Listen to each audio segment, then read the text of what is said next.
E aí, gente, era nem Science aqui. Essa é a aula 8 do nosso curso sobre História do Pensamento Econômico. E a gente vai falar sobre a Escola de Salamanca com mais detalhes. A gente não vai dividir somente numa parte. Vai ser... Eu não sei se eu acho que duas, acho que já dá. Porque até essa parte já tá na página 60 do livro que eu tô usando como base, né? Então a gente vai dar um hiato de umas duas aulas do livro do Rothbard pra falar apenas da Escola de Salamanca, porque ele não vai mais tratar sobre esse tema. Então por isso a gente vai ficar nesse livro que ele usa como base, na verdade, também. Muito do que ele cita na passagem dele sobre a Escola de Salamanca é do livro da Marjorie Grace Hudson, né? Ela fez uma análise ali na década de 50, no fim, sobre essa escola. Só que, obviamente, tudo que ela fala ainda não é exaustivo, né? Tu tem que ir na fonte primária e ler os caras, porque senão não tem como. E eu vou fazer isso no futuro, só que em livro, né? Eu vou escrever sobre a Escola de Salamanca. Bom, a gente vai ver alguns que a gente viu anteriormente, só que de forma diferente e com aspectos diferentes que a Marjorie cita, né? Então, na página 23, por exemplo, ela vai dizer: Oresme, depois de fazer um relato particularmente claro e vívido dos inconvenientes da troca, enfatiza a natureza simbólica do dinheiro em termos muito modernos. Né? Então, a gente viu o Nicolas Oresme anteriormente. Ele fala da questão de que ele defende mais ou menos um padrão ouro, o metalismo, né? Ele defende que commodities têm valor intrínseco, que tu não pode praticar minting, que é misturar commodities com outras commodities, que acaba diminuindo o valor. Por que o governo faz isso, o rei? Porque ele consegue senhoriagem, né? Temporalmente ele consegue gastar mais fazendo isso, né? Ele faz isso pra gastar mais. Só que diminui o valor da moeda. Como colocar água no vinho, né? Tu pega vinho, tu colocar muita água, tu vai ver que o valor intrínseco do vinho vai diminuir. E um conhecedor de vinho vai ver isso e vai falar, ó, isso aqui não vale mais o valor de antes. Então, ela também cita Buridan e Biel, né? Buridan e Biel, por outro lado, enfatizavam o uso do dinheiro como reserva de valor. Então, não só uma moeda de troca, mas em algo que você pode, de fato, que você consegue armazenar, né? E transportar capital, né? Em que o capital não é em si a moeda de ouro, prata, o papel. Capital é uma componente heterogênea da economia, só que só o Lachman vai dizer isso posteriormente, né? No século passado. Em que vários componentes heterogêneos de ativos econômicos são capital, né? Então, eu já dei um exemplo anteriormente de um restaurante. Tu tem os seus ativos. O capital é o seu restaurante em si.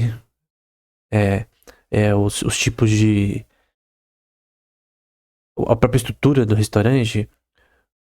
A sua própria estrutura da cozinha, do salão. Tudo isso é capital. E isso tem uma relação de depreciação, né? Então o capital ele tem uma relação de depreciação. E dependendo do caso, amortização também. Então tu tem que renovar o restaurante, tu tem que renovar a cozinha, tem que fazer um investimento através disso. O capital ele sempre tem uma relação de depreciar ao longo do tempo em relação a como componentes heterogêneos, seguindo o Lachman aqui, né? A visão do Lachman sobre capital. Capital e Production é o nome do livro. Eu acho que é assim que escreve o nome dele. Os mesmos conceitos foram transmitidos de autor para autor até meados do século XVI, né? Então, obviamente, muitas das coisas que eles falam, eles não criaram do zero. Teve outros autores que falaram também, né? Então, o livro que ela cita do Nicolas Oresme é o Traité de la Première Invention des Monnaies. E a gente viu esse tratado da moeda anteriormente na última aula, né? Não, acho que na penúltima aula, né? Outro livro que ela cita é o De Mutatione Monetae Tractatus, né? Que vai dizer aqui nesse sentido. Segundo Aristóteles, os homens criaram o dinheiro de comum acordo para suprir e representar coisas necessárias. E por isso é chamado de nomisma, né? Porque é do produto da lei, nomo sendo lei, né? Então o dinheiro seria o produto da lei, criado do ponto de vista legal, né? Estatal, de certa forma também, não da natureza, e temos o poder de alterar o seu valor ou torná-lo inútil. Obviamente essa visão tá errada, tá? Então esse nominalismo, base no termo nomos, então deixa eu pegar aqui o termo nomos. Não lembro se é com ômicron, né? Mas ômega, na verdade. Mas o termo nomos, ele tem a ver com lei, né? Aristóteles não. Aristóteles usa também, mas Sócrates usa bastante esse termo em leis e na República e outras passagens. Mas na República, principalmente em Leis de Platão, né? Um livro de Platão, ele também usa bastante. que é o segundo maior livro de Platão, só é menor que a República. Só não é maior que a República, né? Então, isso obviamente tá errado, cara. Não é produto da lei. Ela é uma. A moeda em si, ela é uma forma de você permitir armazenamento de capital, transferência de capital e coisa do tipo. Ela é uma medida de valor, mas em si, ela não implica que você pode mudar essa medida de valor. Porque o uso da moeda, ela é representada pelo que as pessoas escolhem como ser uma moeda boa. Por isso que o ouro prata foi usado como forma de valor, porque foi visto que era uma coisa que tem valor e que é útil para ter uma forma de valor que não você não pode falsificar ela, né? Não pode criar ouro do além, coisa do tipo. Por exemplo, madeira não poderia ser coisas com menos valor. Obviamente, por exemplo, tem commodities que foram usadas como valor nas colônias americanas, como o próprio tabaco, algodão em alguns aspectos, às vezes cevada, ciclos de farinha, enfim. Só que o grande ponto é que commodities podem ser usadas como moeda de troca. Não necessariamente para. Mas você não consegue armazenar, por exemplo, em cevada por muito tempo sem perder o seu valor nesse contexto, né? Tu tem que ter a noção de que tem um tempo de depreciação desses commodities, né? Então você precisa de algo que dure mais. E o ouro e prata, principalmente, eles duram. Então tu pode ter uma moeda de ouro, prata, que vai durar normalmente, entre aspas, pra sempre, né? De certa forma, né? Decaimento físico não é o mesmo que outros materiais, né? Então por isso que ouro e a prata são melhores, mas não é definido pela lei, pela não construção governamental. Ela é natural, na verdade. Então o jurisconsulto é da mesma opinião e diz que o valor do dinheiro reside não tanto na sua substância, obviamente está errado isso daqui, tá? Como na sua quantidade, isto é, no preço público que lhe é atribuído, que recentemente passou a ser chamado de sua estimativa pública e perpétua. Então, nesse sentido, o valor intrínseco do dinheiro não está na moeda em si, mas em outras questões que não tem nada a ver com moeda. Metalistas vêm de forma diferente, né? O próprio Copérnico, como que a gente vê. Mas quando você tem um dinheiro que não tem um valor intrínseco, tu causa problemas de inflação. As pessoas param de usar esse dinheiro. No livre mercado as pessoas não usariam, que teria menos valor. Papel não tem valor. Aquele papel só começou a ter valor porque um governo disse que tem valor, mas não tem valor. Ele continua sendo inferior a outras commodities de fato, que de fato tem valor intrínseco. Quando você tira o valor intrínseco, esse sistema não está mais sendo baseado na que a moeda de troca tem um valor intrínseco para mover capital. Não é capital, mas ele tem um valor intrínseco que a gente consegue criar medidas de capital. Tem flutuações de câmbio, mas essas flutuações elas não são estáveis, né? É tipo criptomoedas, tu tem uma diferença muito grande entre Bitcoin, Ethereum e uma stablecoin que nem o Ether. Uma stablecoin era estável. Obviamente tem base numa moeda fiat, mas enfim, falando de estabilidade aqui. Então a estabilidade monetária de uma moeda fiat é muito menor. E não tem valor intrínseco, né?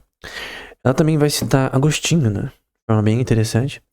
Numa passagem muito célebre, que foi citada repetidamente ao longo da Idade Média, Agostinho diz que, de acordo com a ordem da natureza, as coisas animadas são classificadas acima das inanimadas. E entre os vivos, os inteligentes acima daqueles que não têm inteligência. No sentido de que você tem uma valoração diferente para diferentes coisas na natureza. Como Karl Menger coloca no Principle of Economics, que é o livro principal dele, né? E ele prossegue observando a discrepância que existe entre essa escala natural de valores e a valoração do homem. Então, tu tem a questão intrínseca da substância, de um ouro, por exemplo, e o que o ser humano coloca de valor ali, de forma subjetiva, obviamente. Tal como reflete na estrutura de preços, sendo a última escala baseada na utilidade. Ele fala isso na Cidade de Deus, capítulo 6, na seção 16. Perdão, capítulo 11, na seção 16. Então ele vai dizer, né, entre aspas, de modo que na escolha, o julgamento daquele que respeita o valor é diferente daquele que respeita a sua própria necessidade ou prazer. O primeiro estima todas as coisas pelo seu lugar na natureza. O último, e aqui é o ponto importante em vermelho, né, pelo grau em que elas satisfazem as suas necessidades, né. E como que ele avalia isso, né? Aquele que as avalia pela luz da mente. Então tu tem a razão humana que consegue avaliar, ok, eu acho que ter um carro vermelho é algo que eu valorizo. Agora, um carro prata não é. Eu creio que eu não usaria. É uma coisa subjetiva, né? Tipo, funcionalmente é a mesma merda, mas é uma questão de gosto pessoal e esse gosto é subjetivo. E as coisas que a gente compra são escolhidas de forma pessoal, que é subjetiva. Tu não pode inferir uma razão óbvia, clara, porque uma pessoa gosta de tal coisa e outra não gosta. Então, uma pessoa gosta de carro, outra e não gosta de moto, e outra gosta de moto e não gosta de carro. É algo subjetivo, né? E cada um dá suas razões, mas no fim é subjetivo. Tipo, você não gostar de chocolate não é uma coisa objetiva, cara. É simplesmente um gosto pessoal que é subjetivo, né? Obviamente. Não consegue fazer de forma objetiva. Ela vai estar buridando novamente, né? E diz que o valor dos bens é estimado pela necessidade humana, né? Mesma noção de Agostinho. Portanto, a satisfação da necessidade é a medida real dos bens vendáveis, né? É que é a versão de Bauer, né? Então, que define no livro dele Ultimate Foundation of Value, né? O que define o valor? No fim, é o bem-estar humano. É o bem-estar que as pessoas veem naquilo. Mas parece que essa satisfação é medida pela própria necessidade, pois a satisfação é maior quando a necessidade satisfeita é grande. Claro que tem coisas que são necessárias, por exemplo, a água, energia, casa elétrica, hoje em dia. Mas tem coisas que não são necessárias e que o preço tem relações elásticas, né? E a elasticidade do preço é a forma mais factual de você medir subjetividade de valor. Porque é óbvio que as pessoas valorizam em relação a algo que não é necessário é elástico, né? O preço afeta a demanda, não necessariamente sempre. Como é demonstrado pelo fato que o vinho é mais caro quando é escasso, porque precisamos mais dele, né? E obviamente um vinho com mais qualidade, há anos aí em reserva aí, maturando ali, ele é muito mais caro do que um vinho simples, furreca, que todo mundo consegue fazer. Então a qualidade do vinho se reflete no valor intrínseco do vinho em si, da substância do vinho. Em que você vai provar e você vai entender, ó, isso aqui é de qualidade. Alguém que manja, né? E outra pessoa vai ver outro e vai ver, isso aqui não é de tanta qualidade.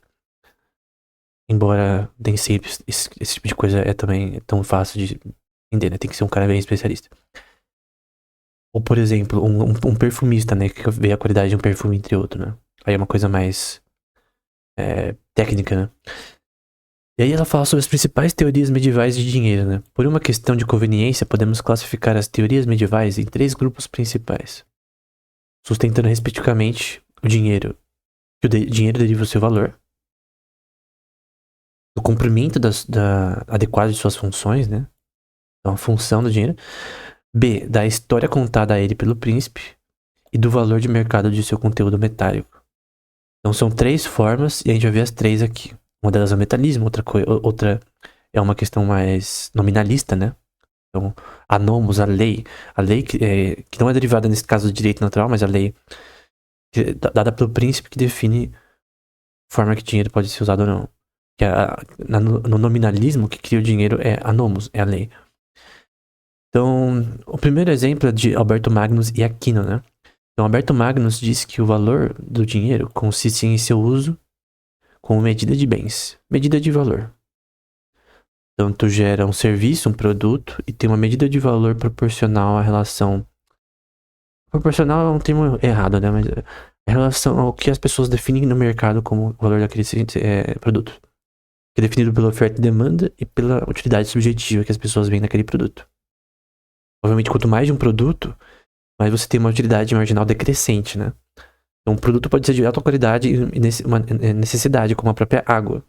Mas como a água é abundante, no momento, no nosso mundo moderno, por exemplo, o preço diminui. Se ela for escassa num dado momento, o preço dela vai aumentar.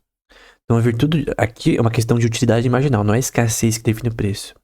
Mas é a utilidade marginal que explica como a escassez muda o preço. A virtude do dinheiro reside no fato que um homem pode trocá-los por qualquer coisa que precise, acrescentando que, entre aspas, como o dinheiro se assemelha a uma medida, seu valor deve ser estável.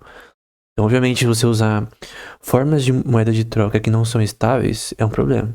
Por isso que eu creio que, por exemplo, criptomoedas voláteis como Bitcoin, Ethereum, Solana, Dogecoin, enfim, você pode nomear várias Monero, elas têm um problema intrínseco em que você vai acabar gerando uma moeda que tem um preço flutuante que no fim vai ferrar a pessoa na compra toda hora, né? Então você tem que ter uma estabilidade monetária mínima, né? Então a segunda teoria é o nominalismo, né? Então vem do nomos, né? Da lei. Então ela vem do nomos. O argumento centrou-se no aspecto legal da desvalorização. Se um príncipe tem o direito de desvalorizar a moeda, então alguém está defendendo isso, deve lucrar com a cunhagem e a senhoriagem, e as dívidas devem ser calculadas em termos do conteúdo metálico de uma determinada moeda, ou em termos de sua variedade legal e assim por diante.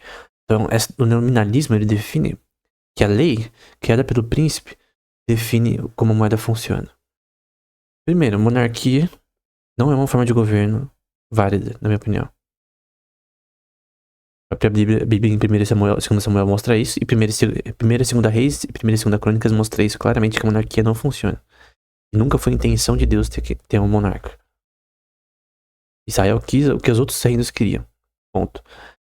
Dito isso, direito é com base em leis naturais, leis não escritas. Então é óbvio que você fazer algo imoral ou injusto continua moral e injusto sempre. Deus é imutável, as leis são predicadas em Deus, e é óbvio que se alguém se um rei rouba o seu povo, ele está fazendo uma injustiça. Se você ler Provérbios, você vai ver que várias vezes Salomão fala sobre o rei, ele não pode cobrar muitos impostos, praticar injustiça com seus súditos. O próprio filho dele, do Salomão, né? Roboão, ele aumentou os impostos mais que o pai no dado momento e dividiu o reino de Israel em norte e sul. Então 10 tribos falaram, ó, tu quer aumentar os impostos? Ok, falou. A gente vai dividir o reino, você se ferrou. Então basicamente ele perdeu metade do reino, o que obviamente foi ruim pra ele, né? Jeroboão ficou no norte, se não me engano. Então a terceira é o metalismo, né? Essa é um pouco mais derivada em questões de uma espontaneidade de mercado. A bondade intrínseca do dinheiro passou a ter mais peso nas discussões de filósofos e jurisconsultos. Argumentou-se que o verdadeiro valor do dinheiro era o valor no seu conteúdo metálico, que os preços teriam a subir à medida de que seu conteúdo fosse reduzido. Então, obviamente, quando você tem uma quantidade maior de ouro no mercado, você tem um preço que diminui. Obviamente, isso gera inflação, porque, por exemplo, eu tenho, vamos supor, a mesma quantidade de ouro na minha mão. Eu vou comprar alguma coisa no mercado, só que teve uma inflação decorrente de um aumento na quantidade de ouro no mercado. Isso vai gerar inflação, né? O preço, eu tenho menor poder de compra. O problema é que a inflação no ouro e na prata pode ser controlada pela emissão da moeda. E mesmo se bancos privados podem fazer isso de forma correta.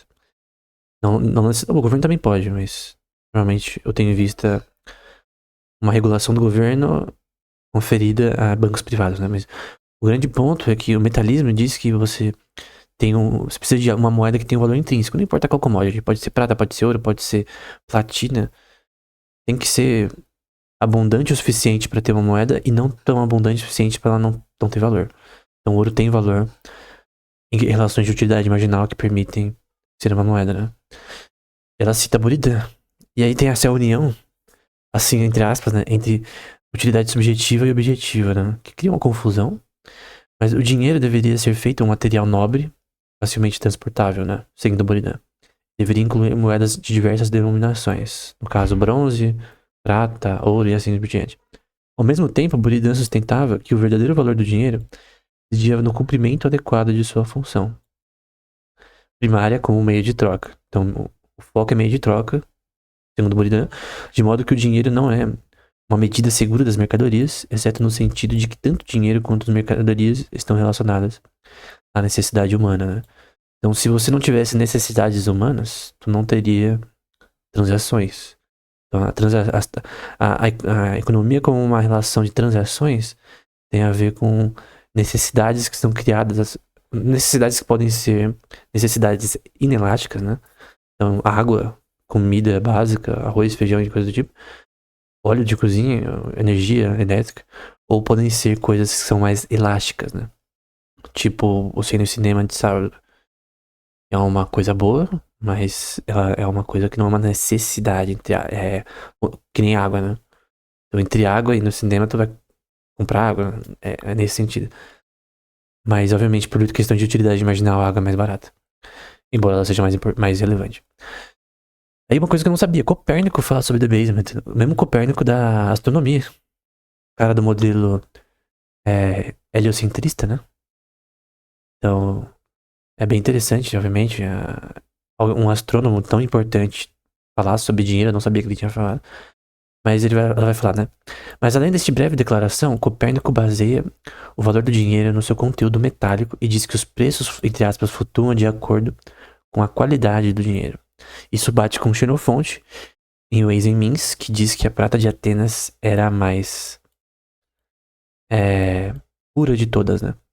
E isso era bom pra ele. Então quer dizer que Atenas ela tinha a prata mais com maior valor, porque ela é mais pura. Obviamente a pureza da prata sendo avaliada tem um valor maior intrínseco, porque é que nem um vinho. Tu deve ter um vinho que é intrinsecamente de uma qualidade maior, seja qual forma de valoração você tenha, ele tem maior valor do que um vinho que tem mistura com água, né? E que um alto custo de vida é causado pela degradação, que é o debasement, né? Então, quando você tem um dinheiro que é usado com que tem menor valor intrínseco, né? A ele, que o valor, você tem que entender que o valor, ele é intrínseco. Tu tá usando o dinheiro como forma de medida de capital. Pra mover capital, armazenar capital. Tu não pode usar papel. No momento que você usa papel, tu tá usando algo que não tem valor. Como se tendo valor, você tá propondo algo falso. Tá colocando um valor intrínseco falso em algo que é papel. Que sem a denominação do Estado não teria valor nenhum.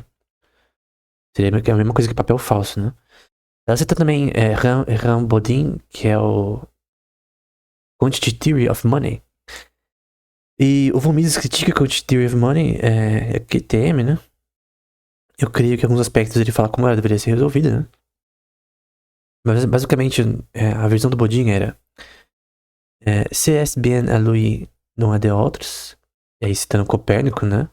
Então, ele fala, em relação à quantidade monetária, né?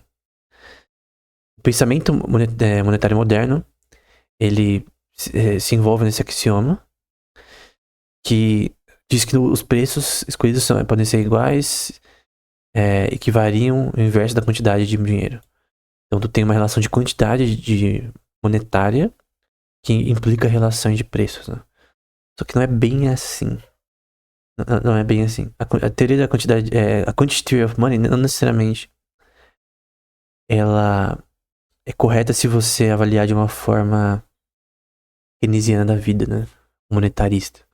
Obviamente, por exemplo, se eu imprimir dinheiro, eu vou tirar o valor intrínseco do dinheiro ao longo do tempo. Então tu tá imprimindo mais, mas no fim tu tá diminuindo o valor de todo o dinheiro no mercado. Essa quantidade que você aumenta foi substancial. Então é óbvio que tem relações de quantidade substancial que alteram relações de preço. Mas tu tá falando sobre, no caso de dinheiro, sobre inflação gerada pela impressão endógena de quantidade de dinheiro. Então, na teoria monetarista, tu imprimir dinheiro seria bom, mas na verdade isso tá errado. Então, tem uma versão correta da Quantity Theory of Money, que até o próprio Von Mises diz. Mas a versão ortodoxa, normalmente, ela tá errada. Não é bem assim, né? Tem uma versão mais correta. Né? Então, a autora vai citar o Erich Roll, a History of Economic Thought, História do Pensamento Econômico, que concorda que a declaração de Bodin, que a principal razão que aumenta o preço de tudo, onde quer que seja a abundância daquilo que governa, a variação do preço das coisas, e é a primeira declaração clara de uma teoria quantitativa do dinheiro, né? Então, a principal razão que aumenta o preço de tudo, onde quer que esteja, é a abundância de coisas, né? Abundância e escassez de coisas. Obviamente não é a abundância e escassez que cria o valor. O valor é definido pela utilidade marginal. Tem que ter uma quantity theory, uma QTM que envolve uma teoria de valor subjetivo e utilidade marginal, senão você vai ter predicados errados ao criar uma teoria de QTM. Então, se você usa predicados errados, tu vai falhar. Aí tu vai defender liquidity preference, né? Que é preferência de liquidez, keynesiana, enfim, vai dar um monte de merda. Outro ponto que eles defendiam é uma teoria de câmbio, né? A teoria de câmbio elaborada pela escola de Salamanca foi um desenvolvimento da doutrina de dois teólogos florentinos, né? Isso me lembra... Como é? Aquela música do... Foi deputado. Tiririca, né? Florentina, né? Enfim. Esses dois teólogos foram Laurentius de Rodolphus, cujo tratado sobre usura foi escrito em 1403, e Antônio de Florença, né? Então, sobre essa relação de teoria de câmbio. E teoria de câmbio também é o exterior, que é Foreign Exchange. Então, em Laurentius, encontramos a classificação tradicional de transações de troca em duas formas, né? Que é o câmbio minutum, acho que tiro o C aqui, e câmbio per litera. Então, uma troca real e uma troca, a dry exchange, né? Que seria tipo uma troca seca, né? Nesse contexto. Com a nossa breve olhada na prática comercial do século XVI, que nos familiarizou. Então, tu tem diferentes tipos de forma de câmbio. E esse contexto é aplicado depois para a relação de câmbio entre países, né? Então, por exemplo, tu tem nas colônias americanas, se a gente pegar no passado. Não, agora você pode pegar também, por exemplo, o câmbio do real em relação ao dólar. Que a gente vai pro Forex, né? Eu estudei um pouco sobre investimento em Forex, né? Em alguns livros sobre. Que até fiz resenha no Instagram. E Forex é uma área muito interessante. Envolve muita política, envolve muito você entender economia de forma de fato substancial. Então, tu fazer investimento em ações é diferente de Forex, porque o Forex demanda uma questão mais. Tu tem que ter um conhecimento mais bruto de economia, de fato, na minha opinião. Então, em relação às ações, tu precisa aprender, saber sobre administração, sobre. Você precisa saber de economia, mas no geral tu precisa saber sobre empresas, né? Sobre relações comerciais. No Forex é muito, muito, muito política, geopolítica. Então, todos os livros de Forex aplicam isso constantemente. Mas a relação do Forex é câmbio, cara. Praticamente tu, por exemplo, aposta no câmbio entre o real e o dólar. Ou o dólar e o ien. Ou entre a libra inglesa e o dólar. E tu pensa que o dólar vai cair em relação ao euro. Ou o euro vai cair em relação ao dólar. E tu aposta nisso, temporalmente, né? Então, Forex é isso, e é bem complexo. Então, sobre o Diego de Covarrubias, né? A gente vai voltar nesse tema posteriormente. Ela diz, né? Ele foi um dos maiores especialistas de sua época em direito romano, né? É um tema bem difícil, por sinal. E foi chamado o Bartolo Espanhol por seus contemporâneos. Por alguma razão, ele parece ter sido particularmente lido na Itália, né? E outras proposições gerais, né? Ela vai dizer: a Escola de Salamanca é apenas um elo na longa cadeia de escritores que ajudaram a transmitir essas ideias. Então tem vários autores que foram antes da própria escola, né? A contribuição original da escola para a teoria monetária consiste, na minha opinião, da autora, né, na formulação de uma teoria psicológica de valor. Tanto tem a utilidade marginal decrescente, a utilidade marginal em si, tu tem utilidade subjetiva, a teoria do valor subjetivo, tu tem, posteriormente, mais recentemente, utilidade de desconto, né, que é uma relação psíquica em relação à forma que as pessoas se comportam. Então tu tem hoje o que é chamado de economia comportamental, que basicamente tu tem relações econômicas que são derivadas da ação humana, e tu consegue fazer experimentos nesse contexto, práticos, né, para verificar coisas como o próprio teorema de Nash, né, o equilíbrio de Nash, o princípio de Pareto. O equilíbrio de Nash tem a ver com, por exemplo, em preços de N produtos de um mercado, do mesmo setor, tu tem uma afunilação de preços. Tu vai ver o preço do arroz, ele não é muito díspare entre arrozes, não, acho que não existe, né? Entre diferentes tipos de marcas de arroz, tu tem um preço que no geral ele tende ao equilíbrio. Ele não é igual. Mas ele tende ao equilíbrio, ele tende a não ser muito díspare. Senão tu afeta a compra do produto. Isso, pelo mercado de forma orgânica, tem um afunilamento de preços, do ponto de vista matemático, de invariantes que se cancelam, no fim, gera uma diferença que permeia zero, não é zero. Mas em uma livre competição, tu tem preços que afunilam no livre mercado a uma diferenciação pequena. Embora não de igualdade, né? Na teoria quantitativa e uma teoria do câmbio que se assemelha muito à moderna e da paridade do poder de compra, né? Que é Purchasing Power Parity, que a gente vai ver anteriormente. Tem muitas questões revolucionárias na escola de Salamanca. Que Karl Menger dependeu muito, a escola austríaca depende muito, né? E essa é a versão que eu acredito. Então, o valor de troca do dinheiro, de acordo com a escola de Salamanca, depende em grande parte da estimativa em que dinheiro é mantido. A estimativa do dinheiro em si. Como a dos bens, como commodities. Então, tu tem uma relação de oferta e demanda dentro de dinheiro e commodities que cria essas flutuações. E flutua com variações na oferta e demanda, utilidade, risco associado a isso, né? E sua presença ou ausência é quantidade, né? Então, obviamente, se tu tem uma relação de utilidade marginal, que quanto mais ouro no sistema econômico, mais o preço do ouro vai diminuir, então, obviamente, vai gerar inflação. Tu controlar isso pela emissão da moeda, obviamente. É a técnica do Hayek que eu sinto. Eu sinto essa técnica do Hayek toda hora, porque ela é muito boa, cara. Porque esse argumento, mas ouro também tem inflação, prata também tem inflação. Obviamente, a moeda fiat tem muito mais inflação. Permite muito mais problemas. Mas mesmo assim, mesmo tendo inflação, tu tem que entender que tu consegue controlar ela pela emissão da moeda. Tu consegue fazer isso mesmo no livre mercado de bancos privados. Em 1556, Aspilicueta Navarro fez a primeira declaração clara, com todas as palavras, que o alto custo de vida era resultado da importação de tesouros. Então, tu tem uma inflação criada, por exemplo, uma diferença de expectativa presente e futura em relação a ouro, por exemplo, por conta de um inflow de commodities das Américas. Então tu tem uma Europa que tem um monte de ouro e prata vindo, isso cria inflação. Assim, ele precedeu o Bodin em 12 anos nessa questão, né? Na Inglaterra, a mesma observação só foi feita em 1581. E é interessante ver como tesouros americanos, em sua passagem pela Europa, sucessivamente suscitaram a teoria quantitativa na Espanha. Então, tu tem um inflow de ouro em si, gerando inflação pela relação de utilidade marginal, que vai aumentar os preços das coisas. Então, obviamente... mas o ouro foi pra quem? Foi pra Europa, foi pra... Ele está em circulação. E no momento que você aumenta essa quantidade, tu acaba, pela utilidade marginal, diminuindo o valor da moeda em si.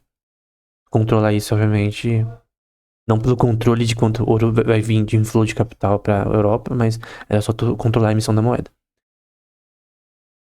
Vitória nas palestras que proferiu na primavera de 1535, preferiu considerar o lucro obtido na letra de câmbio como uma compensação pelo trabalho e risco envolvidos no dinheiro. Então tu tem uma teoria de câmbio exterior.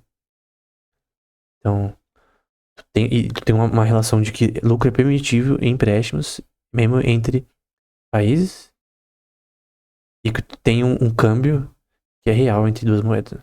E como uma recompensa paga pela parte desejava fazer a transferência em troca do benefício, né? Então, falando que juros não é errado, né? Lucro cessante da teoria anteriormente. Então, de certa forma, a Purchasing Power Part, né, é definido pelo custo de um bem X numa moeda 1, poderia ser dólar, por exemplo, comparado com o real.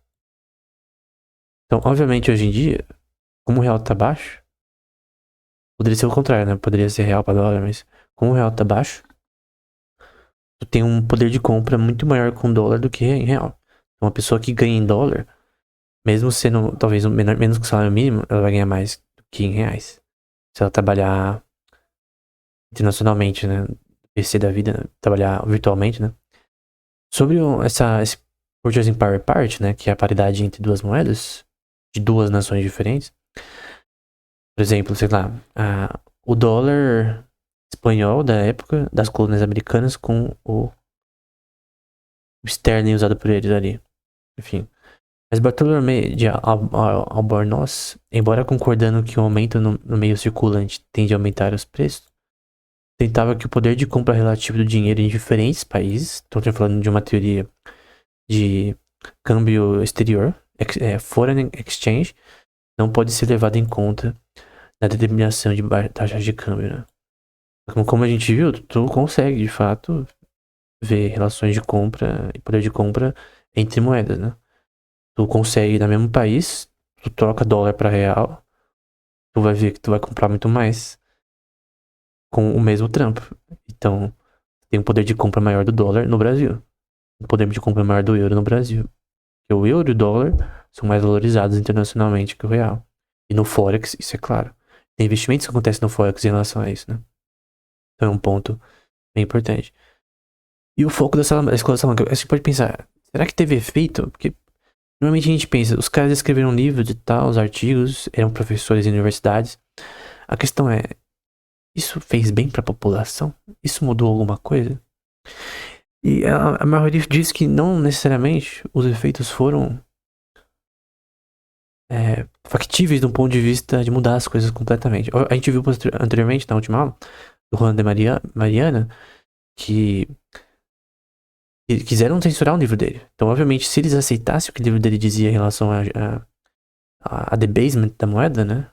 Você não pode, um rei não pode praticamente, não pode diminuir o valor da moeda para gastar mais, que é o debasement. Então, ele criticou isso, que a teoria dele estava certa. Eles poderiam aceitar isso e ia ter uma mudança boa pro povo, né? Tu teria menos inflação.